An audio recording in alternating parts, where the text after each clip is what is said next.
Today, Yamaha have announced the new Tenere models for 2025, so I thought I'd take a very quick look at what's coming up and what we can expect.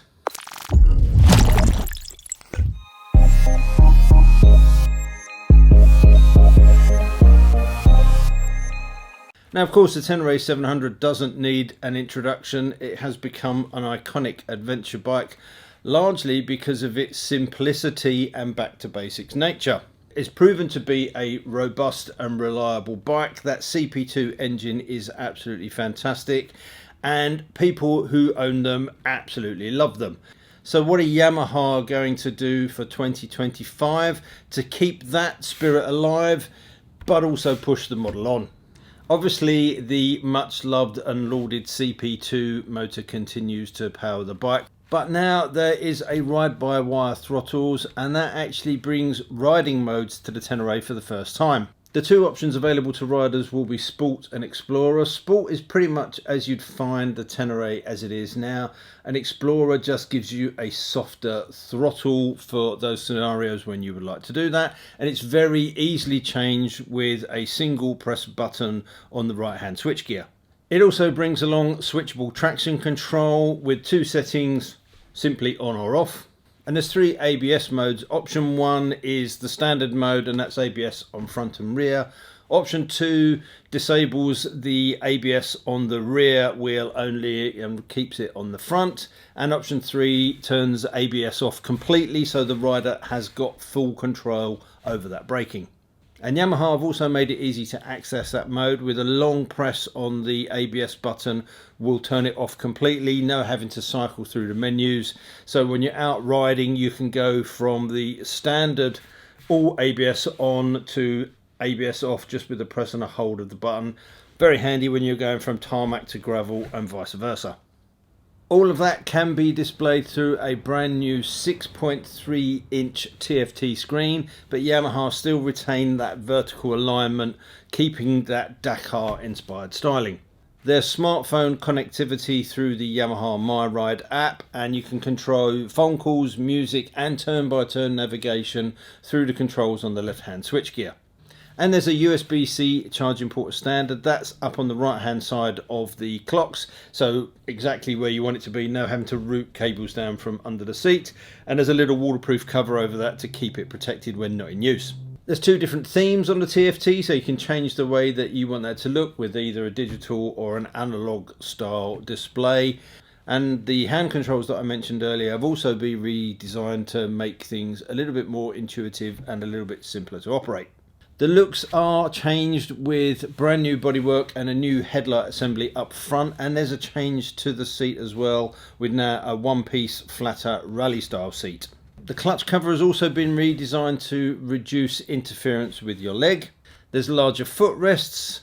The handguards are now styled to be body colour matching, and they've changed the location of the side stand switch. The front forks are now fully adjustable with rebound and damping compression, as well as 15mm of preload. 43mm forks offer 210mm of travel. That leads to a very impressive 240mm of ground clearance. At the rear, a new progressive linkage offers extended stroke, but maintains that 200mm of travel. The shock itself has a remote piggyback reservoir, and the adjustment wheel on that means that you can do that on the fly without the need for any tools. Even with that new one-piece rally seat, the seat height remains the same at 875mm, but there is a low option, as I've already mentioned. So let's get on to that. The model lineup has changed slightly. So whereas previously you'd have the standard Tenere 700 and the World Raid and the Rally and the Explorer, the options now are that you have the Tenere 700, you have a Tenere 700 Low, which is what the Explorer was, and then you have the Tenere Rally. So the difference with the low version is the seat height is 860mm as opposed to 875. There's 190mm of suspension travel on the front compared to 210. And there's 225mm of ground clearance as opposed to 240. So it's all of the same features as the standard bike, but just with a slightly more accessible height. There have been some changes to the steel frame as well to make it stronger overall as a package. So for example, the silencer bracket has been strengthened and there's been a patch added to the backstay. The mounts for the accessory side carriers have also been strengthened, and because of feedback from users, the location of the side stand switch has also been moved. That was creating problems for some people, particularly riding in very rough terrain where it was a little bit exposed. If you smashed or damaged that side stand switch, the bike would think the side stand is permanently down and it wouldn't start. So they've moved that out of the way to avoid those problems. Now, away from the standard and the low model, there is a new Tenere Rally. Again, striking look given the changes to the light and the bodywork, but there's a lot more to it as well. Top end fully adjustable KYB suspension features, and the suspension travel changes from 210 on the standard to 230 on the Rally. This gives overall a 255mm ground clearance, but the caveat to that is the seat height jumps up to a massive 910mm. As well as those suspension changes and the graphics, there's a few other tweaks that the Rally gets. One of which is a third theme for the new TFT screen called Raid, and that's designed to kind of replicate the look of a Rally inspired road book. Essentially what it does is strips away the non-essential information that you might need when riding on the road and just keeps the bare minimum of what you would need off-road on that screen to give a much clearer and easier to read display when you're in the rough stuff. Obviously this video was just a quick one to kind of have a look at what they've done for 2025, and it's nice to see that they've not gone mad, they've not gone away from the ethos behind the original Tenere. They've made changes for the good, but not drastic changes. Having the ride-by-wire throttle might upset some purists who would still rather have a cable-operated throttle for the really wild stuff, but obviously that does bring in the ability to have modes, and I think having the switchable traction control is a really good thing. That's something that the bike didn't have before, and for those people that don't want it, you can still switch it off, but there'll be a hell of a lot of people that would think, actually, I still want that traction control, maybe particularly on the tarmac in the winter. I'd quite like to have that little bit of an extra helping hand there, and the fact that you can switch it off when you're venturing off-road is good.